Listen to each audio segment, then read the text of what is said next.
I am the biggest, I am the largest, I am the greatest, I am the highest, I am the prettiest African spiritual platform, I am the mother of all spiritual platform. I welcome you to another great episode. Today we are going to talk about a great topic, origin of black people.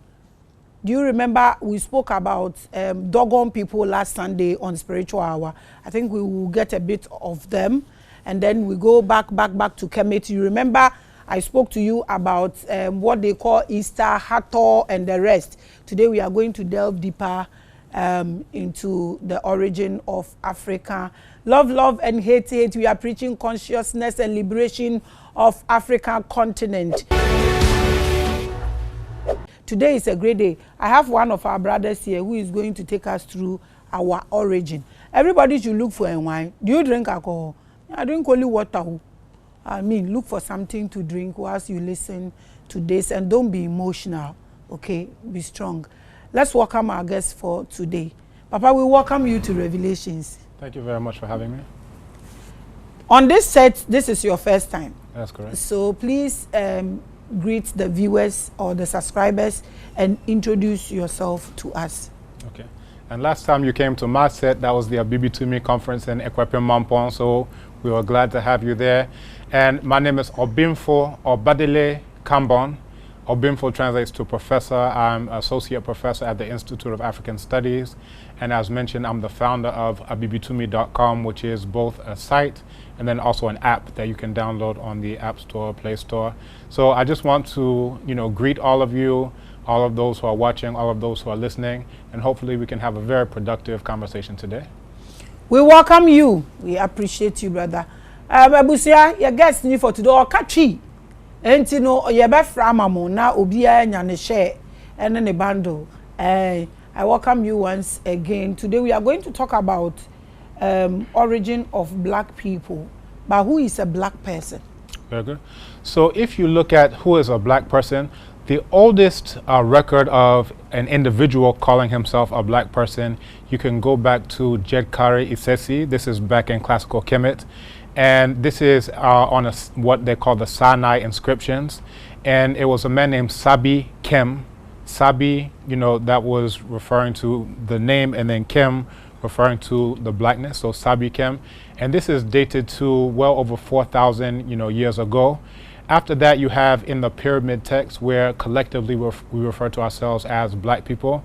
And there's in the pyramid text it says, you stand at the forefront of the Kemetiu, referring to black people, like the Apis bull, and the Apis bull was a black bull. So you find both individually and collectively, you have other texts referring to Hepi Kem and then Henenit Kem. These are individuals, and they're writing the glyph for the burnt charcoal, referring to a black man, so forth and so on. So father and son. So time and time again, you find in the very oldest records of who we are is that we're using the term Kem both individually and collectively. And you can find that exact same term even when they go to the Coptic Bible, where they use the term Kami.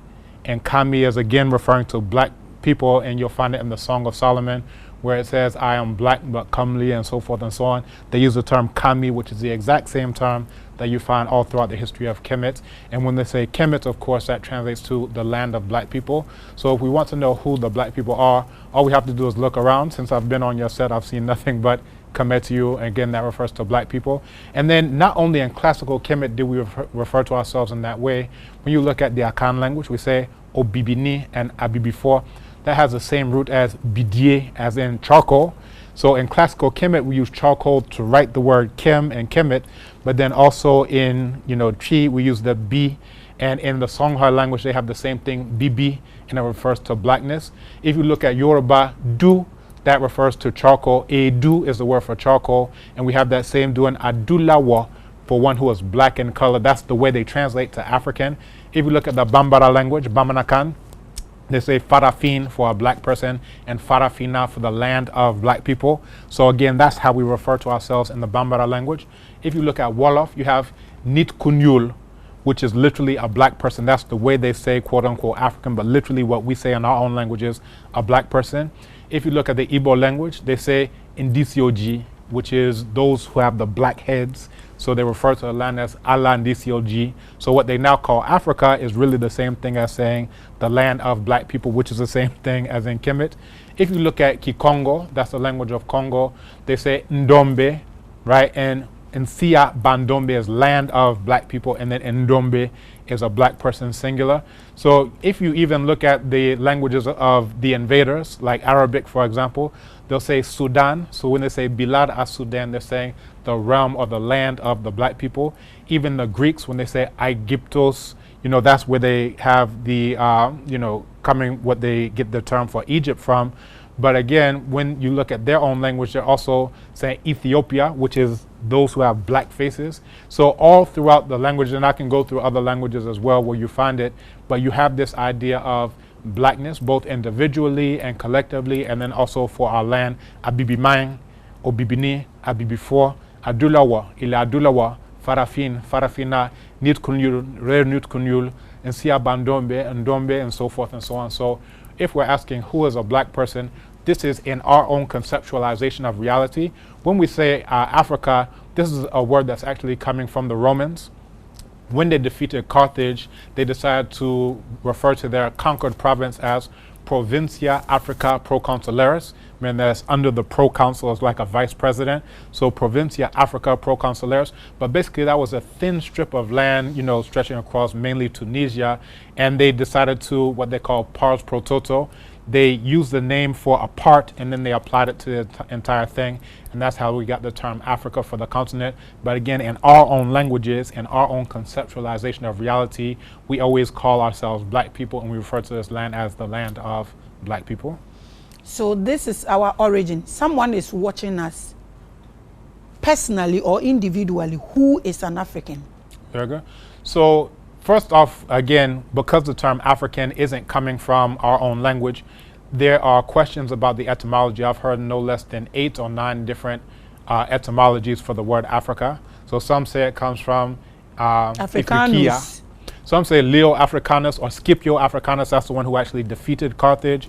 I would say Ifriqiya, which is a Berber ethnic group. Some say Aprike or Afrique, coming from the Phoenician and Greek for sunny and without cold. So there are all these different etymologies.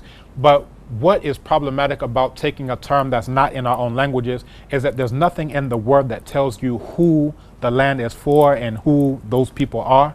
But again, when we're using our own languages, as soon as I say Obibini, once you know what the Bibi and Obibini is, then you understand that, okay, well, as soon as I see you, I know who a quote-unquote African is, because the term is actually telling you I'm referring to black people. But nowadays, if you say African, because it doesn't mean anything and it's not even in our own language, you can have an Arab who literally just invaded the continent in the last 1,000 years, and he can say I'm an African too. He can be part of the African Union.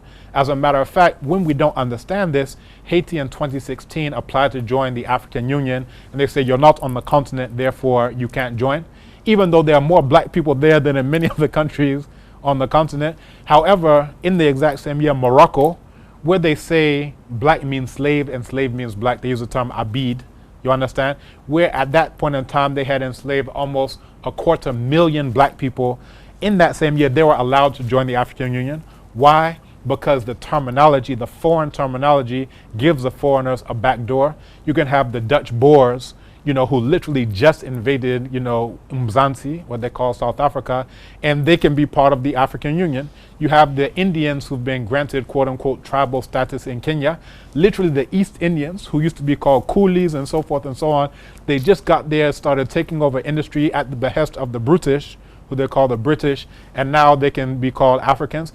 But when we use our own terminology, there's no room for all of these types of things of who the constituency is, who we're referring to, because when we say black people, it tells you what the ancestry is, it tells you what the descendants are. So basically you get the genealogy, you get the phenotype, and so forth and so on. So that's what I can say. So who is Obibini, or who is a black man? Very good. So again, this is where you go into those who are not mutated. So there are certain mutations that make non-black people non-black. So for Western Eurasians, so again, Eurasia is the continent. There's no such thing as the continent of Europe. Literally, it's all one landmass. But Western Eurasians had a certain mutation, and that mutation is on the gene called SLC24A5, and this is a mutation where you have threonine instead of alanine.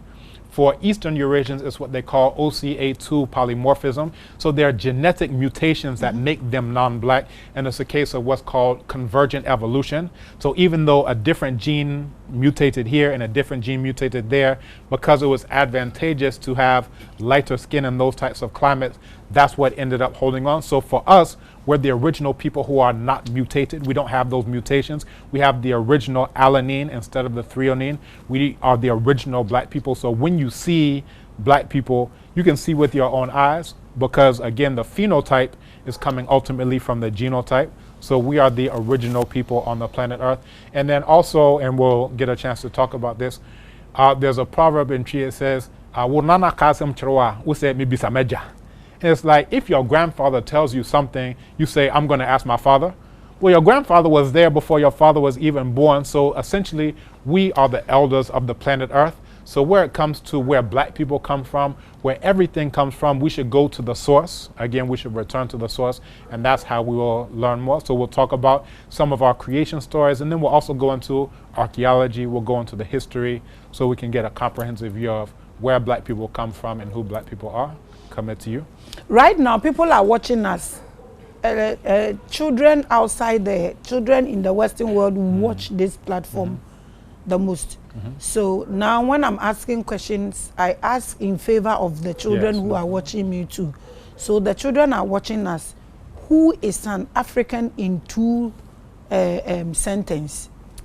Who is Obibini, and now who is a black man? In two sentences for the child watching us to know whether he is one or not. Very good. The first thing that you can do is you can see the skin, you can see the phenotype. Those who have melanin, these are black people. And then two, these are the original people on the planet Earth. So I hope it seems like you want it very simple. We've gone to genetics. Very simply, those who are black, literally in Yoruba we say Adulawo. Literally those who are black in color, that's the way to say it in Yoruba. And then also those are the people who are the very first human beings on the entire planet Earth, and we can go into some of that, so forth and so on. You can look at the oldest fossils of a hominin found around Lake Chad, right? What they call Tumai, the old man of Chad. That's over 7 million years ago. I actually want to go into the creation stories before we go into the archaeology, but we can go into why we are the very first people and the very first human beings, both hominins, period, and then anatomically modern human beings are found here on the continent, which we call Abibimain or Kemet, literally the land of black people in both of those languages and more. Okay, so how many generations should a black man mix blood with the Western world or Western people to become non-African, non-Bibini? Yeah. So this was actually an experiment, we could call it a social experiment that they did in Australia, because if you look at photos in the 1800s of the native Australians, who they call Aborigines, they look jet black. They look like anyone you would see going through Makola Market or anywhere. They look like just regular black people. But they had a policy similar to, what they called in Brazil, branqueamento, which is our whitenization. And what they did is they kidnapped the women, and excuse me to say, they raped the women. And their idea was to rape the blackness out of them. So some places they would have a thing of a one-drop rule, which means that, if you have a single drop of blackness, that's in the US, for example, then you're considered to be a black person. But in those cases, what they decided to actually do is go over generations and generations, and they actually had a very convoluted type of typology and terminological system, where they will say, well, the first one is a mulatto, then after that you have an octoroon, you have quadroon, and then octoroon. So basically they're dividing in halves and halves and halves, and they had all these different types of combinations, mestizos and so forth and so on. So some people would even say, if you look at certain systems, a single mulatto, this means one black parent, one white parent, that will disqualify the person from being black. But in other jurisdictions, they will say, as long as you have a single drop of black, blood, to use a terminology, then you're a black person. You understand? So basically, in different jurisdictions, you have different ideas. For me, a black person is someone who has a black, mother and a black father. There's no question about it. But then once you get into, a white mother or a white father, that's where you get into the quote unquote mulatto. And the mulatto isn't necessarily a kind term. It actually refers to a mule. That's the etymological origin of a donkey and a horse coming together. That's a mule. That's a mulatto. But now, if you look at that as a paradigm to even use that term, is to say, here's something that's not really a donkey, here's something that's not really a horse, it's something that's entirely different. And we actually saw that in Haiti, what they call Haiti, in the Haitian Revolution. You had, the black people on one side, you had the French on the other side, but then you had the mulattoes, and the mulattoes actually started to fight for just the mulattoes. They say, we're not fighting for the black people, we're fighting against the black people, and we're fighting for the white people. We're fighting specifically for the mulattoes as an entirely distinct thing. So, boy, you had all of these, mulattoes who say, we're not black. You understand? So that's what I can say to that. For me, if you have a black father and if you have a black mother, then there's no question whatsoever. But once you start to get into the mixtures, you go, for example, you have Muhammad Ali, right? So if you look at his grandchildren, you would never know that they're black people at all. You understand? Just like one generation, two generations. If you look phenotypically, you would never know. You'll see him sitting with his grandson. You're like, who's the white child who he's holding? And I can give various examples where even as close as the grandchild, you can never see that this is, a black person. So, we can look at that one as well. So at this point, what advice do we have for our brothers and sisters who are mixing blood? Yeah. Is there any advice for them? Is there any dangers? What do we do about it to protect our race? Well, I'm actually working on an article with another scholar, Okunini Talawa Adodo, out of Jamaica, and it's called Bedroom Colonialism. And what we're doing is we're referring to these quote-unquote white people as genetic terrorists. What they're doing is that they're invading your bloodline, they're invading your genetics, and through this genetic terrorism, bedroom colonialism is basically an analogy. If you look at what colonialism did in terms of the violence that it did in taking over land, taking over territory, well, now that territory is the bedroom, you understand? Now that territory is your body. So now the conquest is no longer, well, let's not say no longer, in addition to taking your minerals, in addition to taking,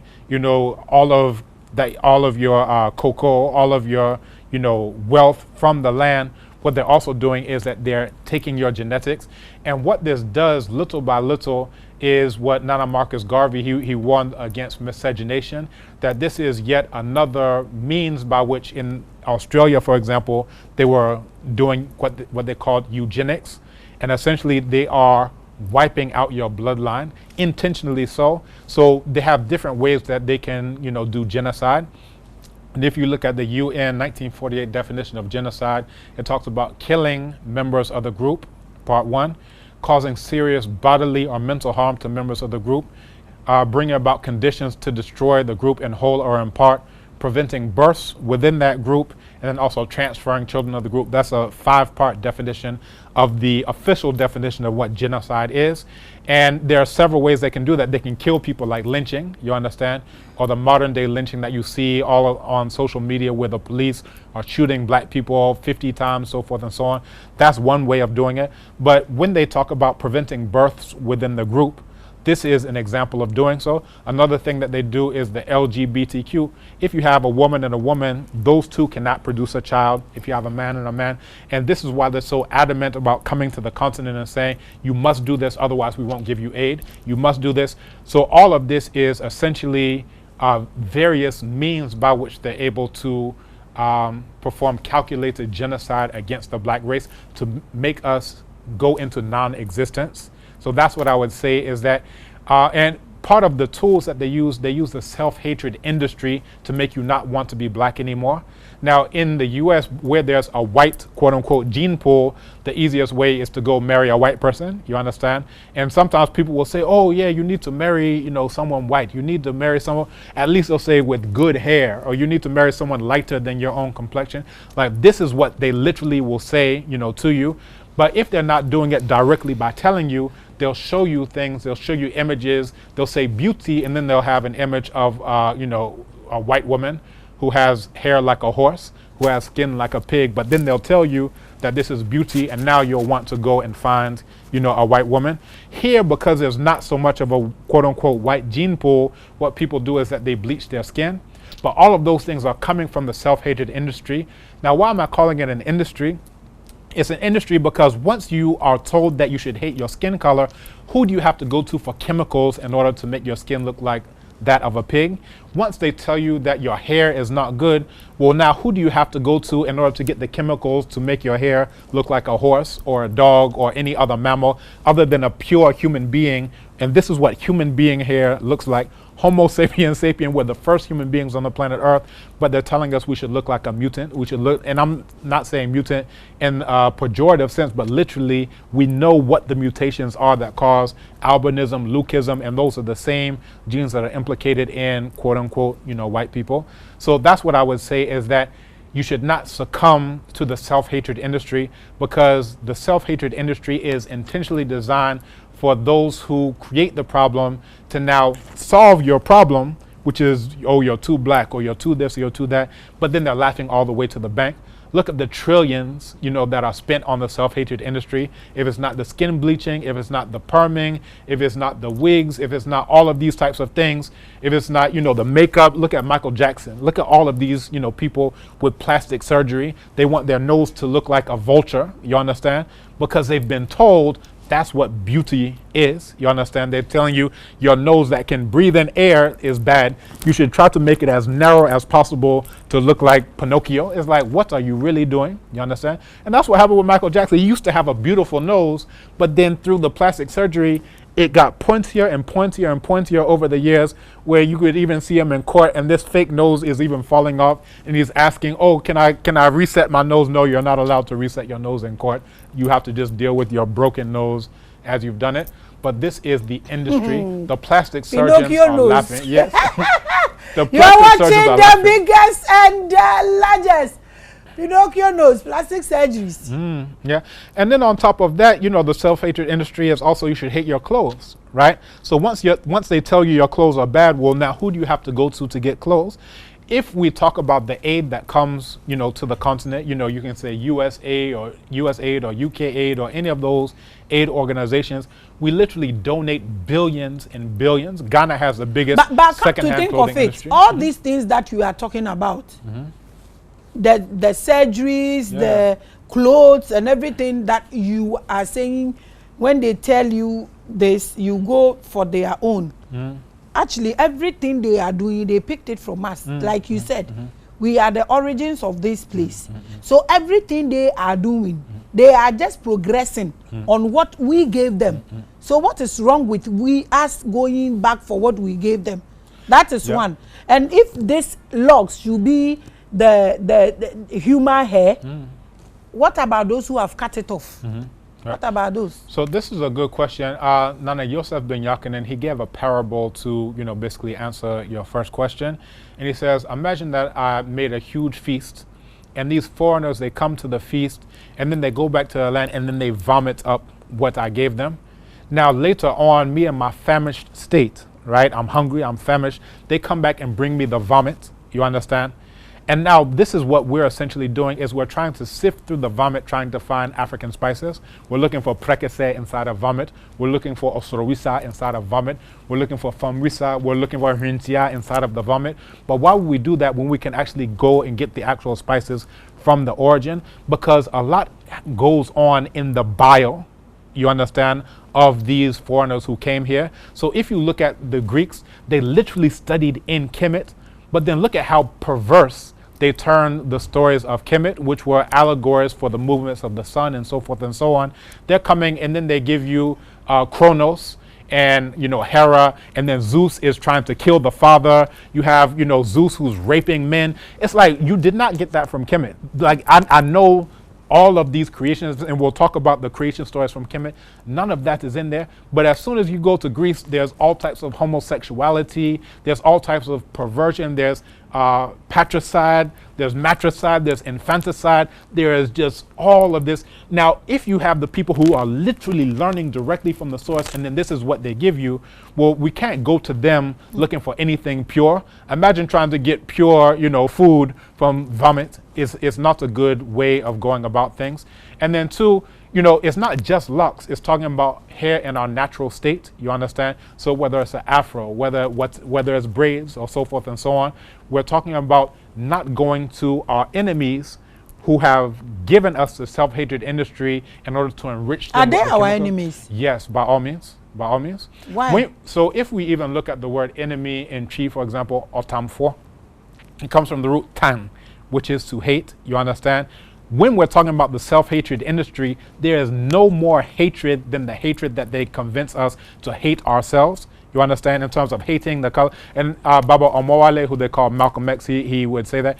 They say, oh, people are saying that I'm preaching hate. This is Baba Omowale, Malcolm X talking. He says, but who taught you to hate the color of your skin? Who taught you to hate the shape of your lips? Who taught you to hate the shape of your nose?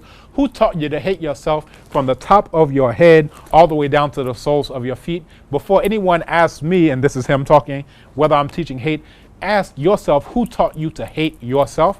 So this is really the origin. If we really start thinking about the words we're using, otamfo, that there's no better, term to describe those who are convincing us to hate ourselves than otamfo. So yes, definitely. So they yatamfu. And we also hate them. I don't think so, because anytime you ask at least in Ghana, right? Anytime I ask a Ghanaian, what's our problem? They'll always try to find another black person to fight. You understand? Whether it's Asantis don't like Eves, whether it's like Fantis don't like us. Actually, I don't think anyone likes Asantis. There's all of this type of, fratricide. There's all of this type of, we hate Nigerians don't like Ghanaians and so forth. I've never met a Ghanaian who's ever said that they have a problem with white people. Now, you can show them videos about, in Namibia, the genocide that went on in Namibia, where the first concentration camps that the Germans did wasn't against the so-called Jews. The first concentration camps were actually in Namibia. You had von Trotha, who issued the extermination order against the Herero and then later on the Nama people. You have, time and time again, where you have, for example, in what they call Lutriwita, nowadays they call it Tasmania, where they actually exterminated every single full-blooded Tasmanian off of the face of the planet Earth. There's not a single one. You understand? The only remnants of their bloodline are the women who were raped, and then they had mulattoes and so forth and so on. But they exterminated every single last one off of the face of the planet Earth. So I think that we should get some instruction from that in terms of who we are and who they are in relation to us. But no matter how much people see of the atrocities of, you can look at a book called Without Sanctuary that shows hundreds and hundreds of lynchings where they would burn black people alive, where they would, castrate us, where they would cut, body parts off, where, and they did this to children. There's a case of Nana Mary Turner, where, they killed her husband, and when she said that she will, get to the bottom of this, they took her, they hung her upside down, and then they cut her pregnant belly open.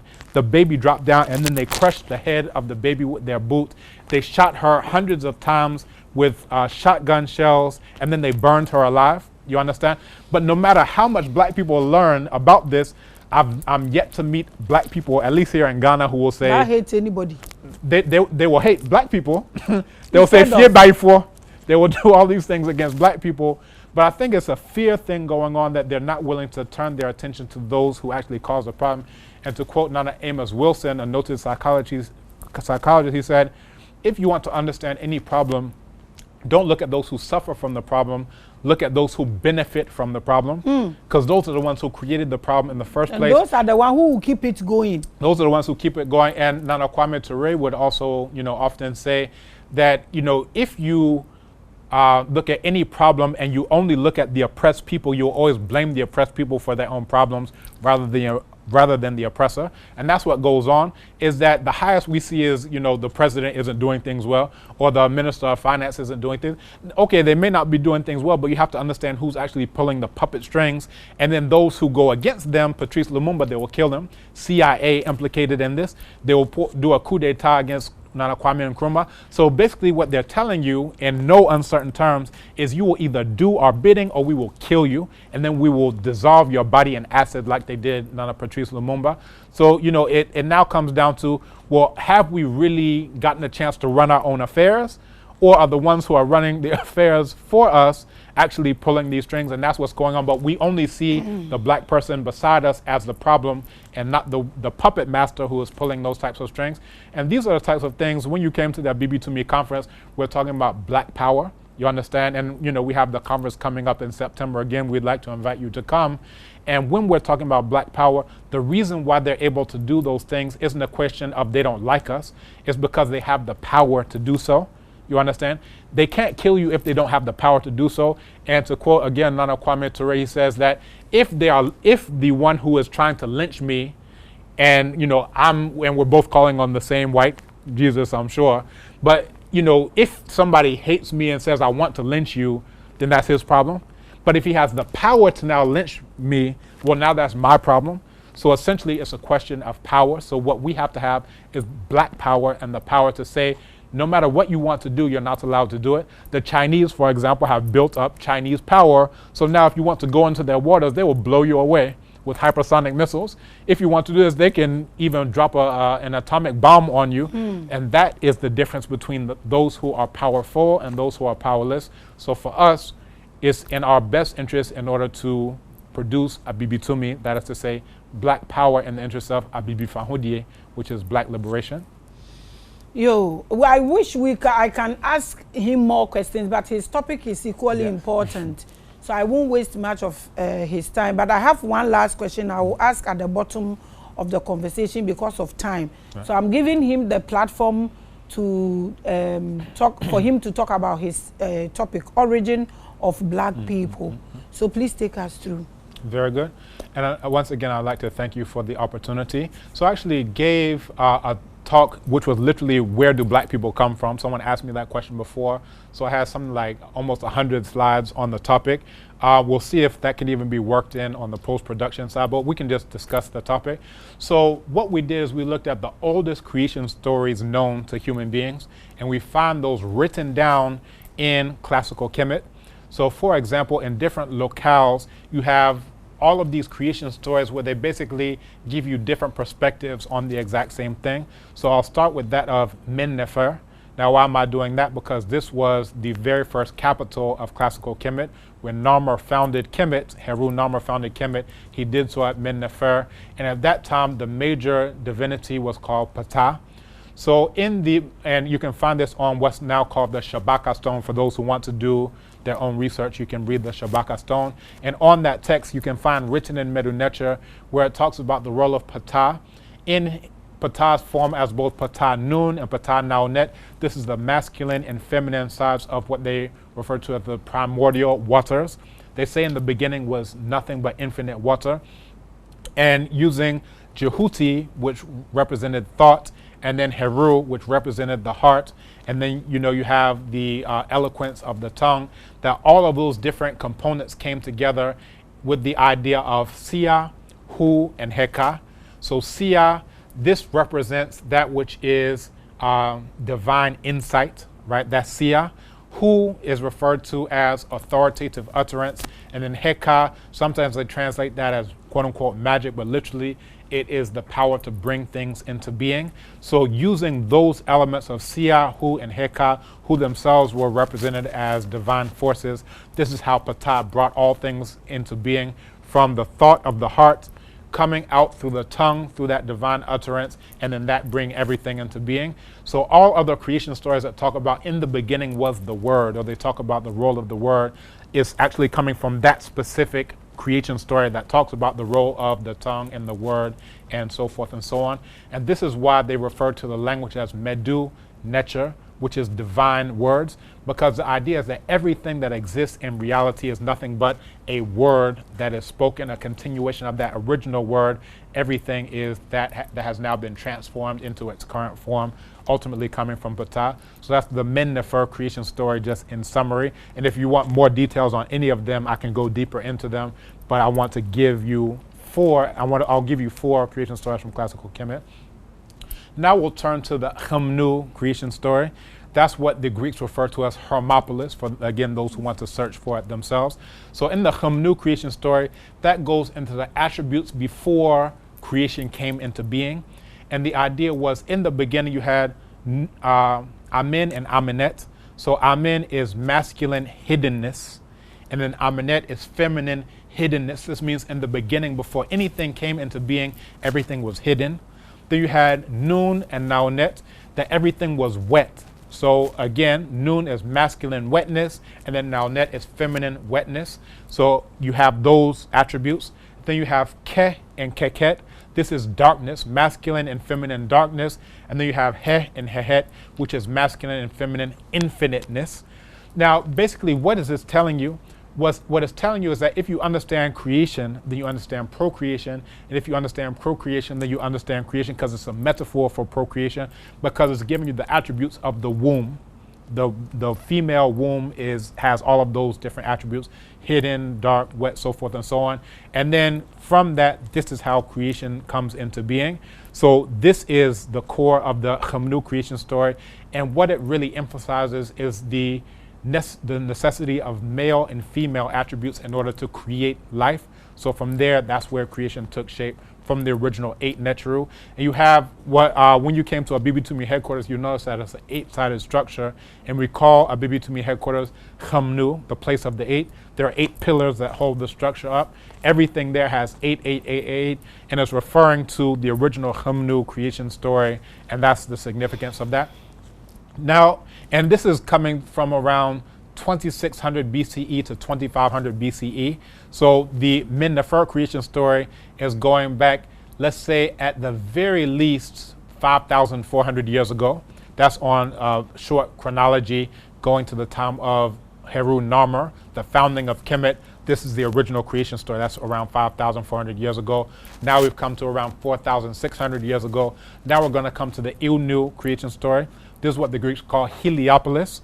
Now, Heliopolis is a place that's now inside of modern Cairo, and the only thing that's left of it is one single techen, which is what they call an obelisk nowadays from the Greek term. But at Ilnu, they would talk about, and this is probably one of the most famous creation stories of classical Kemet, that in the beginning was, again, this infinite wetness, right, referred to as Nun. But then from inside of Nun, you had Neberger, which is an appellation rather of Atum. Now, Atum represents the sun at sunset, and it comes from the root word tum, which is to cease, to end, to bring to completion. And Atum represents the sun, again, at sunset. So that people will say, well, why aren't you starting at sunrise? You're starting at sunset because the end is the beginning, and the beginning is the end. So the end of the day is really where the beginning of the new day, starts. So from that idea, you have in the beginning Atum. From Atum came Shu and Tefnut, Shu representing air, and then Tefnut representing moisture. And then from there you have Geb and Nut, Geb representing earth, and then you have Nut representing the sky and all fiery things inside of the sky, including the sun, the stars, and so forth and so on. So when you see her depicted, you'll see all of these fiery elements. So what do you have? You have air, you have water, you have earth, and then you have fire, right? And you find other creation stories like that of the Bambara, which we'll get to, that have those 4 elements inside of them as well. But then from those, 4 that came out from Atum, then you have Asar, Aset, Setech, and Nebethu. Asar representing, so those first 4 elements represent like the natural world, you understand? And for us as black people, we could look at, wind power, solar power, so forth. Everything comes from there. But now we come into the social world. So Asar represents rulership. Aset represents both motherhood, but then the foundation of rulership, because her name is written with a throne. And the idea in classical Kemet is no male can be a ruler unless he's connected to a female who's in the royal bloodline, similar to what you'll find in quote-unquote matrilineal societies to this very day. And then you have Setech, which represents military might, and then Nebet Hut, which represents the female ruler of the enclosure. So when we say Nebet Hut, and again, this refers to protection on the feminine aspect. Again, male, female, because it's the complementary that bring creation into being. And then in the form, and this is Atum, in his form of Khepra, this is the scarab, what they call the dung beetle, rolling the solar, disc inside of the solar boat into the sky. All of this came out of Noon, and then, creation came into being as well on that first primordial mound. You have the idea of the primordial mound inside of the infinite wetness and the Men Nefer creation story as well. I don't think I mentioned that as well. And then you have that of Waset, what they now call Luxor, or what the Greeks referred to as Thebes. So in Waset, it kind of ties into the Chemnu creation story, because you remember that in the Chemnu creation story there was Amen and Amenet.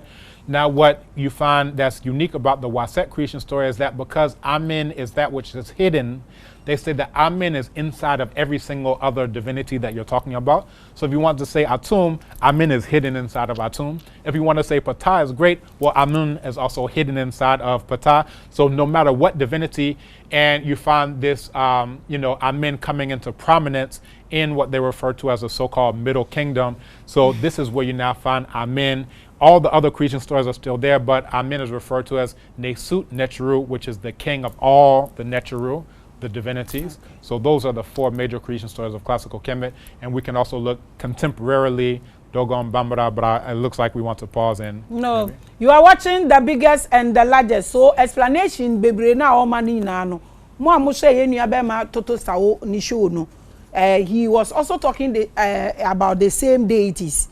Or meaning, say, if I should use the word gods, as I say, na yenyama, whether deities, whether God, the same deities or gods, and na yenu abema toto sawo eche. But Onono was mentioning the name in Ewe, or he was coming from the Afa, concept. But the same thing na ye brother and so kano. Ono so ebobo nyamini dino eche. But mpese me bisa no 2 questions and sana, then we proceed to the next way now. Obeka, you see the creation story you are telling us. I think now people are reading and people are getting there. Before, when you say these things, it will be a problem. But now, or on this platform, the people are really, really, really working hard, looking at the comment section. What I want to ask is that this creation story you just gave us, what does it have to do with the Bible, the Bhagavad Gita, the Quran? They all have a kind of creation story in this. So, what has this one got to do with them? Is it something that they've progressed or picked from it, normal, like a derived from this creation story, or they don't have anything in common at all? Yeah, so you can definitely find plagiarism from classical Kemet inside of the Bible. So, for example, you can find the proverbs that are supposedly coming from Solomon. You can find those exact same proverbs of Amen and Mope. And biblical scholars, they're quite aware of this, that literally they stole the proverbs in the exact same order, saying the exact same things. And they're saying Solomon said them, but you can actually go and read the original text, that of Amen and Mope. The hymn to the Aten, this is where they get, this Psalm 104 coming from. So there's a good book for those who are reading, you're mentioning those who are reading, called Nile Valley Contributions to Civilization. And you can actually go in and find where they plagiarize, for example.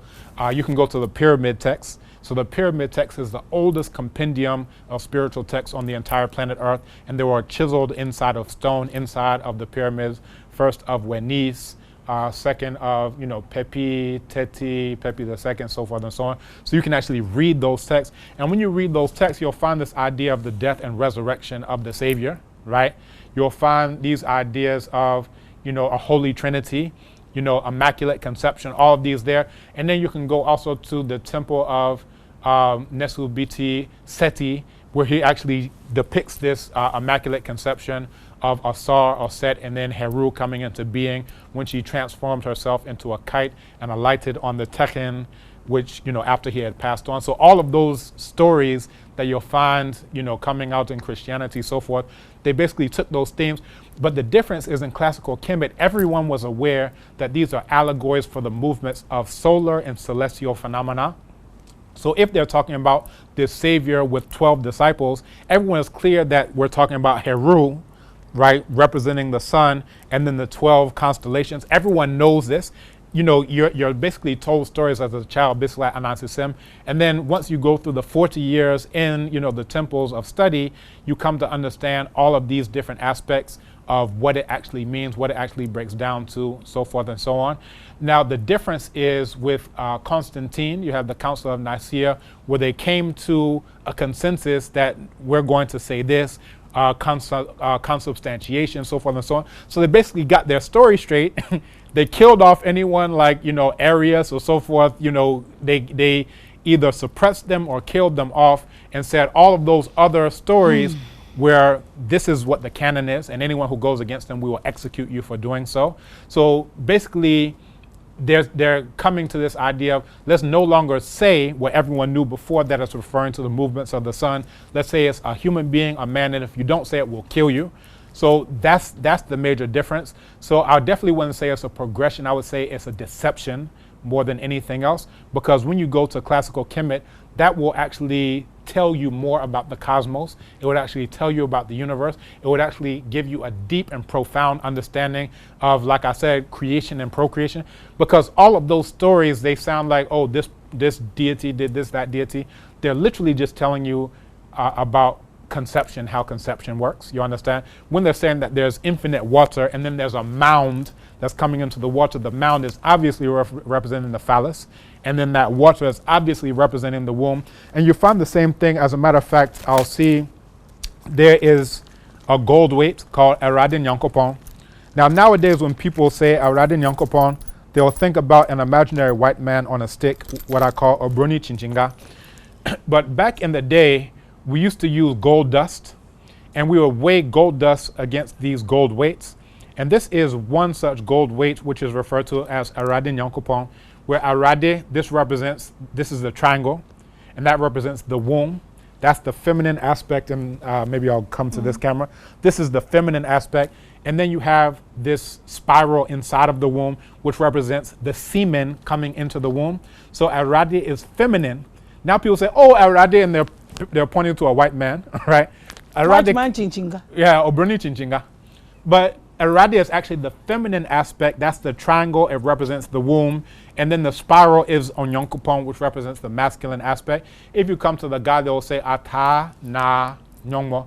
If you come to the Gbe speakers, they will talk about Mawu and then Lisa, where Mawu is actually the feminine aspect and then Lisa is the masculine aspect. But when the white people are writing things down, of course, they don't know anything. So they'll say Mawu equals God, and then they'll say he.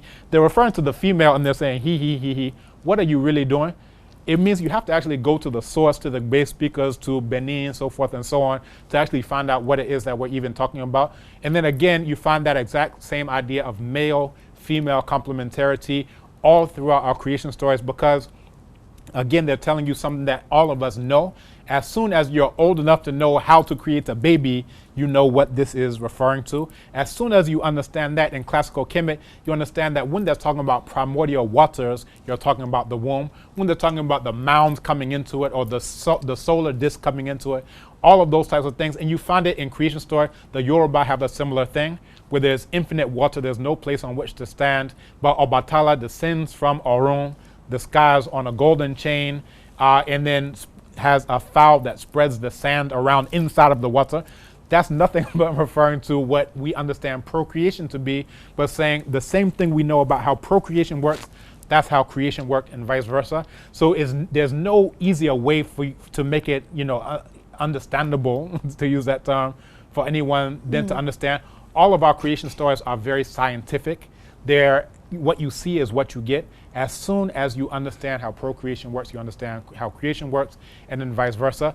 When you come to the Eurasian creation stories, they are magical. Here's a man sitting on a cloud just zapping things into existence.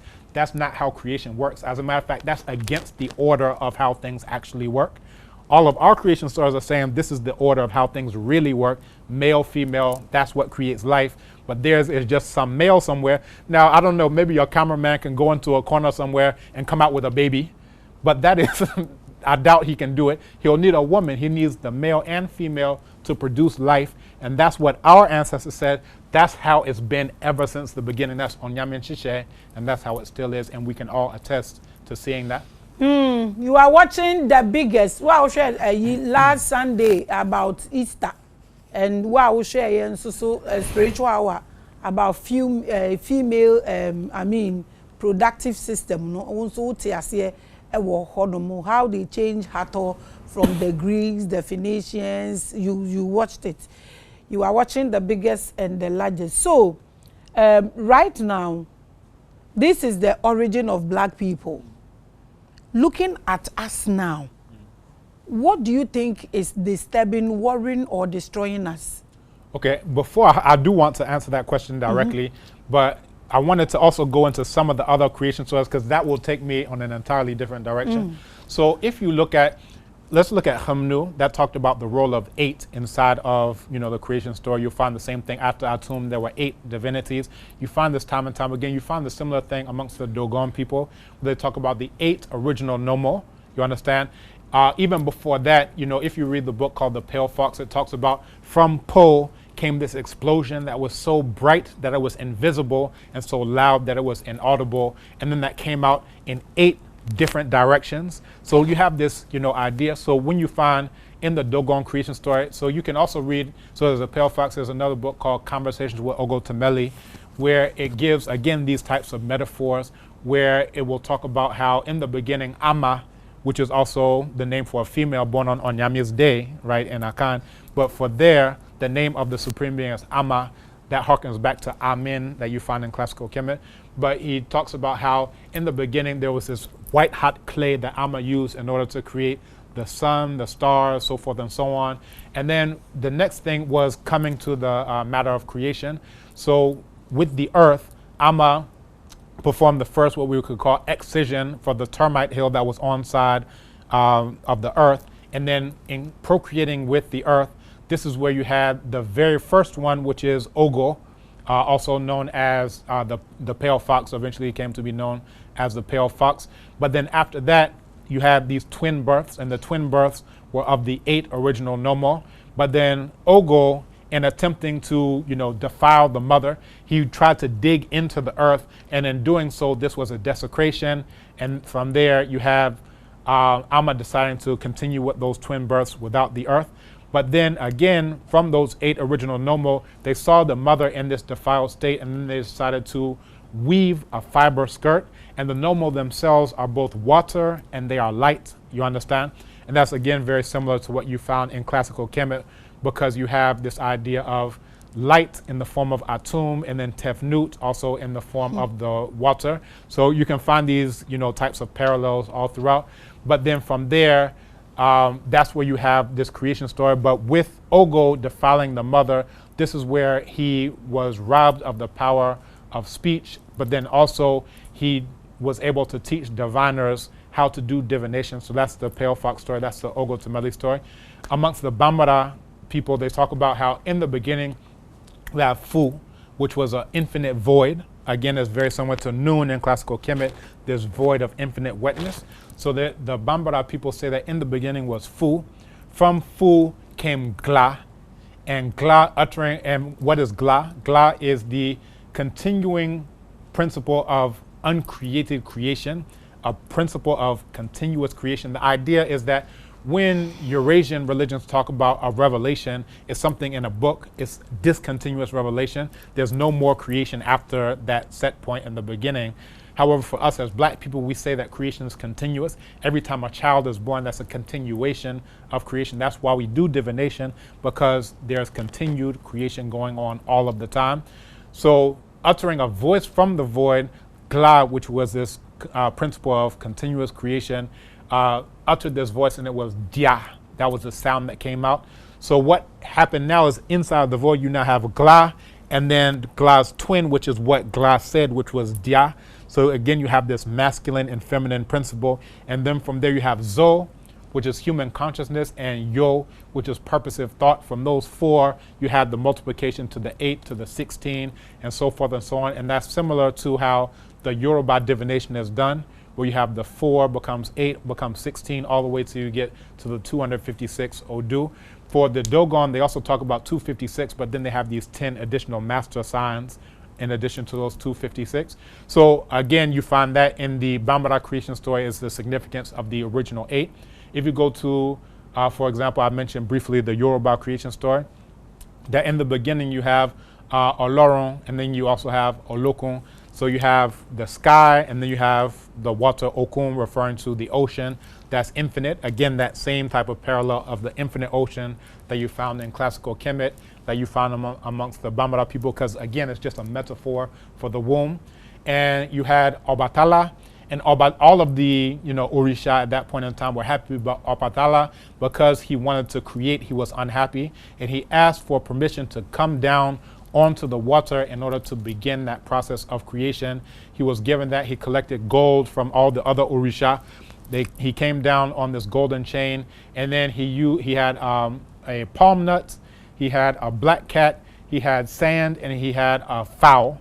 And then he put down the sand, the fowl spread all of the sand around, and then from there he planted a palm nut, a tree came out, and things started to come from there.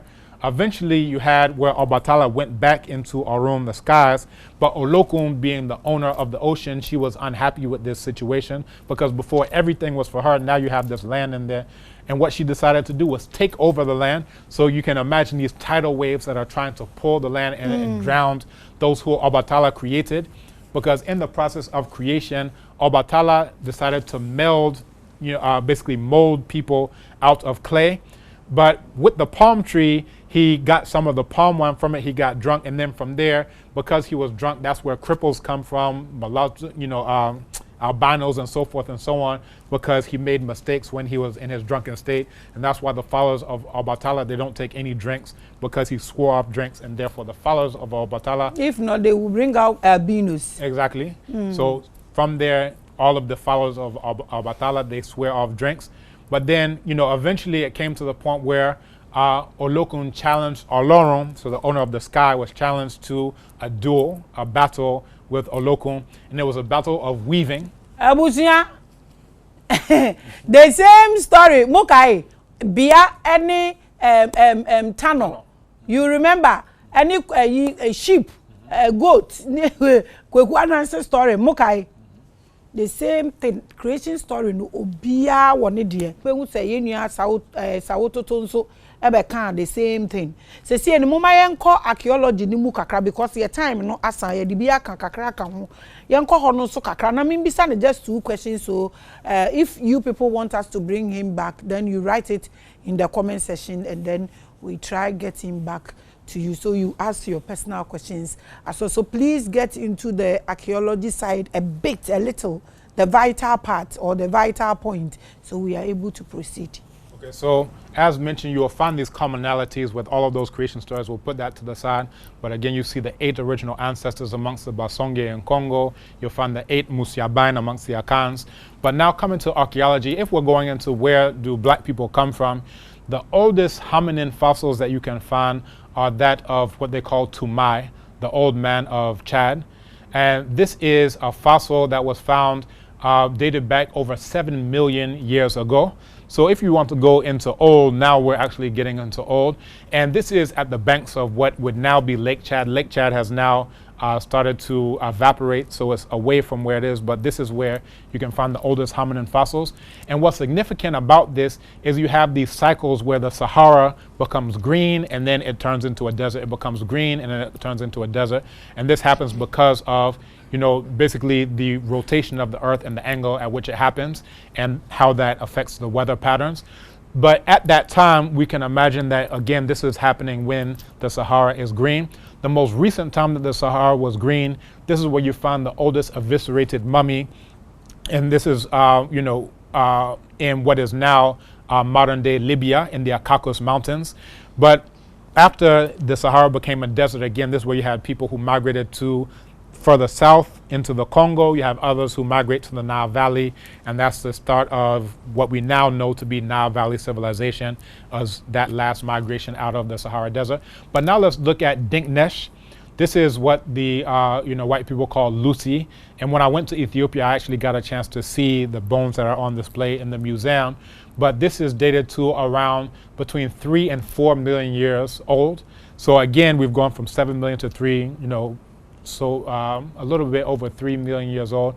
This is Dinknesh. Her name in Amarinya refers to "you are great," the one who is great. From there, let's now turn our attention to, so these are hominin fossils. You have Homo naledi, you have Homo habilis, Homo erectus, so forth and so on. All of those are in hominin. You have Homo, what they refer to as Neanderthals. So you have all of those who are hominins, but they're not modern day Homo sapiens sapiens. The oldest modern Homo sapiens sapien fossils are dated to around 360,000 years ago, and they were found in Jebel Erhoud in what's now modern day Morocco. Again, this is in what's now, a desert place, but at that point in time, it was lush, it was green, and you had people who were actually carving in caves images of crocodiles, of giraffes, other types of things, and you can still find those in caves inside of the Sahara. And it's even thought that writing came about, what we now know to be Medu Neter, from the pictographs that initially started inside of those caves, where they were depicting the flora and the fauna that were there in that place. Now, after that, you can look at Omo 1 and Omo 2. Before this discovery in Morocco, those were the oldest known modern Homo sapiens sapien fossils, and those are dated to around 233,000 years ago, and this is now in Ethiopia. From there, you have other, fossils that are, younger than that. You have Homo naledi. This is now South Africa. And what this shows you is that you have black people who are traveling all throughout the entire continent, in terms of the oldest hominin fossils, and then also in terms of modern Homo sapiens sapien fossils. So we don't have time to go deep. I know that, from the time, but I just wanted to give you, one, we've looked at creation stories, but now we've come into the archaeological record in order to show where we've come from. And again, you find the oldest ones in Chad. You have the oldest modern Homo sapiens sapiens in Morocco. You find Ethiopia and the Olduvai Gorge, at the Omo River Valley, and so forth and so on. Abusia, your time no ko intino. I will just drop the questions to one so that Obama may answer. Okay. No, na it's in the last words. Because omo aye ni omo eko ye nuanom na omo ni omo ko ye no na omo wo omo ho na omo back no. I have two issues or two questions for him. You see, it is believed that the black Americans there, the blacks out there, our brothers, when we travel from here and go there, they don't like us. I want a sincere answer. Because I have been there before. They don't like us. Now, by the grace of God, they are coming back home. And we are so happy. When they come back home, they love Africa. You are calling Obroni Chinchinga and everything. Those who are here, those you come to meet them here in our country, like the rest of us, you people came to meet. Our mindset about Africa, and you, those who are coming there, your mindset about Africa, what is the difference? Very good. I think it's a very excellent question.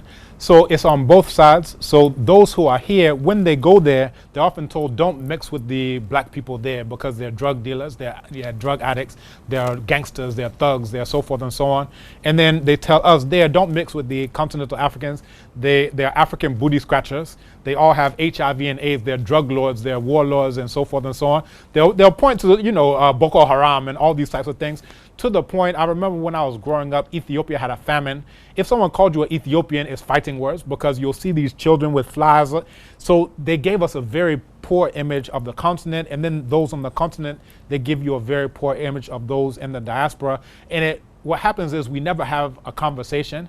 And there's a proverb that says, when brothers fight to the death, a stranger inherits the estate. And that's essentially what goes on, because the ones who control the media, the ones who control the social media, the ones who control all those things are saying, we want you to hate those on the continent, and those on the continent, we want you to hate those over there. So if we never sit down, then, you know, we can never unite and join forces in order to say, you know what, the same ones who are oppressing you on the continent are the exact same ones who are oppressing us over there. And all the things that we think are the number one problem. Some people say if we can only get the religion thing together, if we can only, you know, get rid of capitalism, if we can only get rid of the drugs or the guns or the alcoholism, once we start thinking, we say the number one problem is the one who created all those things that we think are the number one problem. The ones who brought the drugs into our community, the ones who brought the guns into our community, the ones who gave us Obroni Chinchinga, the ones who made us pray to a rock in Saudi Arabia 5 times a day, that the same ones who created all those things that we think are the problem, that is the number one problem. Let's join forces in order to face up against the number one problem. They don't want that to happen because once that happens, it's over for them. Well, yeah, no way, straightforward time. No, so if you people bring him back, and then I take advantage and ask my own question. So your advice to Black Nation, and everybody is watching you now. In 1 minute, your advice, and then you add your social media handles to it. Very good. So in terms of advice, like I said from the outset, we need to build Black power. So we had the Abibi Tumi conference on Black Power that Maame Grace was able to grace the occasion last year. And this is essentially what we're working towards. We had people from the continent and the diaspora coming together in order to find solutions to build power for Black people throughout the world so that we can rebuild Kemet to really make this the land of Black people. We can't really call it the land of Black people when they're stealing our diamonds, when they're stealing our gold, when they're stealing our lithium, our bauxite, all of those things. But back in the day when we said Kemet, we actually made that stick. We would drive them out like the Hyksos. We drove them out. We would build walls to keep them out. Once we really understand what Abibi mining is supposed to mean, we'll do the exact same thing. So the Abibi Tumi conference is all about building Black power. If we want to have power, it means that we are going to do it here in the land of Black people, exclusively for Black people. We have our own land, we have our own structure, and all those things that I was talking about in terms of creation stories. If you look at Abibi Tumi headquarters, all of those creation stories are built into the headquarters itself. So I would like to invite you to come on there. Thank you so much for coming. I do appreciate you on my set. Abusia, I ain't a time no it's gone. Nti say Mbra for the second time and you write it in the comment section, so I also take advantage to ask my question because Obroni Chinchinga the camera and I did a video. Me were 1 million questions for him, but our time is gone. So I hear and I do a BACA. So opa say Mbra bioma so beba. Now actually comment section honumuna yedinaba. Thank you so much for coming. Thank you so much for watching. I'm always your annoying host.